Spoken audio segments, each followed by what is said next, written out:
I want you to consider what you want to achieve by investing your money. Is there just an amount of passive money pouring through on the side? Is it a backup plan in case you lose your job? Or do you want your dividends ultimately to replace your full-time income as they do mine? This video is for those who fall into last category, and what we'll do is answer the question of how much money you need to invest in living off dividends. Hi, I'm Jules, and this is Investing Wise Academy. If you're new to this channel, please subscribe for more updates. Today, we will discuss how much you need to invest to retire your dividends. So, you must first consider how much money you require each year to live comfortably. Some people like Graham, Stephan, and me don't need as much money to survive. We like the basic things in life and aren't interested in buying latest sneakers or going to Starbucks every day. Others simply enjoy spending money. They will visit Starbucks, Louis Vuitton, or Amazon to see if there's anything they like. These folks require more money from their payouts in order to survive. However, for the sake of this video, we'll assume the average individual. According to the Bureau of Labor Statistics, the average employee's salary in the United States is approximately $497,644 annually. So let's round that up to the typical person annual income, which roughly $50,000. Now I'd want you to be a little cautious in this video.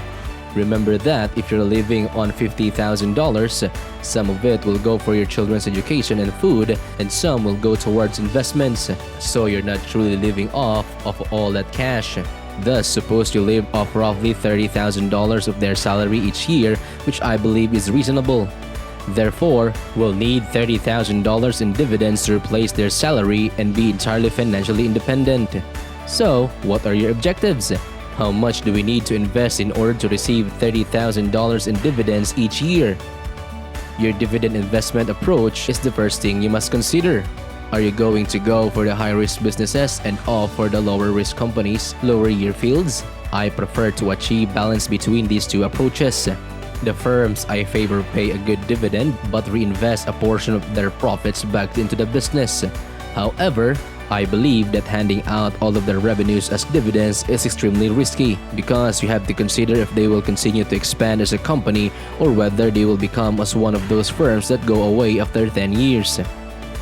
I personally prefer to invest in firms that will endure a lifetime, such as Warren Buffett's Coca-Cola. Buffett began purchasing Coca-Cola stock in 1988 and the company had a good business plan. Customers love about their products, so Buffett invested heavily in Coke. By 1989, he had bought 233.5 million shares for $1.08 billion. And we all know the story. He's made a total of $194 billion in share price rises and got $7 billion in dividends. In my opinion, it's a brilliant example of providing dividends while still developing the business. So then, let us return to our investing approach. As I have stated, I like firms that provide a high dividend return and reinvest in the business. So, what do we regard to be a good dividend yield in this day and age?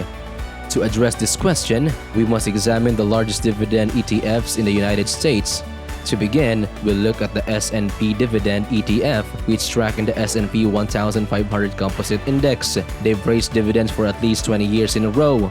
It now has a yield of 2.92%.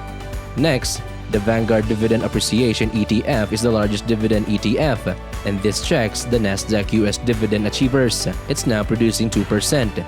Finally, the Schwab US Dividend Equities ETF concentrates on higher-paying dividend stock and has yield of 3.6%. So, if you add together all of those funds' yields, you receive a total of 2.84%. Now, let's round that number up to 2.9% since I believe we can achieve a greater yield than their average if we invest wisely. But to be reasonable, let's pretend we're ordinary investors that attain a long-term dividend yield of about the average. So, how much money do we need to invest for our dividends to completely replace our income? Now, I'd like to add a few remarks about this figure. To begin with, many individuals would believe it is impossible to save over $1 million.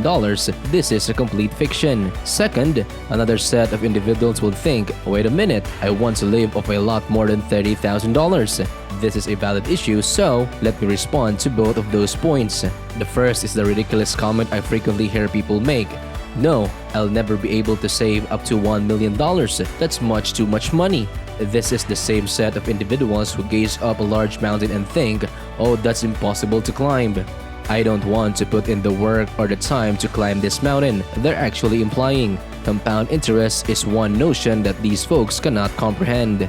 Anyone in a first world country may acquire $1 million by investing their money and giving it the time it needs to develop. If you grant yourself 40 years, all you have to do is save $179 every month to meet your goal, $481 for every month for 30 years, 1,382 years, and 10 years that amounts to about $5,000. You can surely hit the $1 million threshold if you allow yourself enough time and let compound interest do the work for you. But the idea is to start early as possible and teach your children these principles so they can retire from dividends when they are quite young. Let's assume you don't make it to $1 million level and just make it to $500,000. Do you think you'll ever protest that half of your costs may now be covered by dividends? Dividends received in exchange for doing no effort. It's not a bad idea to set goal of retiring on dividends. Even if you don't achieve it, you'll be in good financial shape. But that takes me to a group of individuals who say, I want to live on more than $30,000 a month, which is very reasonable. But my response to that is that you'll just have to save more. Let's assume you wish to live on $60,000 each year, which means you'll need twice as much money as you did for $30,000. So that's the total investment of almost $269,000 in total. So you need roughly $3,100,000 to survive on $90,000 yearly. It's as easy as that. So based on that various spending demands, you now estimate how much money you'll need to reach your objectives. How can you build a strong dividend portfolio? That is the next obvious thing to ask. I'll first say that ETFs are an excellent place to begin. For those unfamiliar, ETFs are a collection of stocks that may be purchased as a single bundle. Let's assume you purchase an ETF such as their S&P Dividend ETF. Take SDY as an example. You now possess approximately of high-quality dividend-paying firms in the S&P 1500 with a 2.9% yield.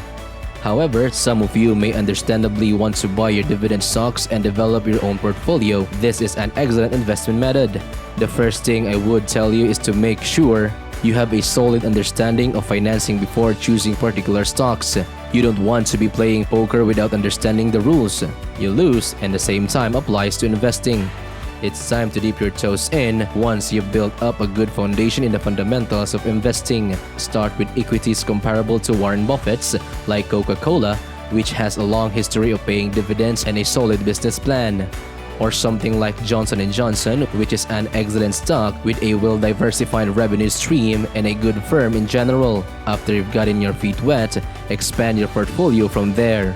And the final thing you should do is give time. Continue to add to your portfolio, and before you know it, you'll have plenty of great stocks under your hood. You'll be able to retire on those dividends.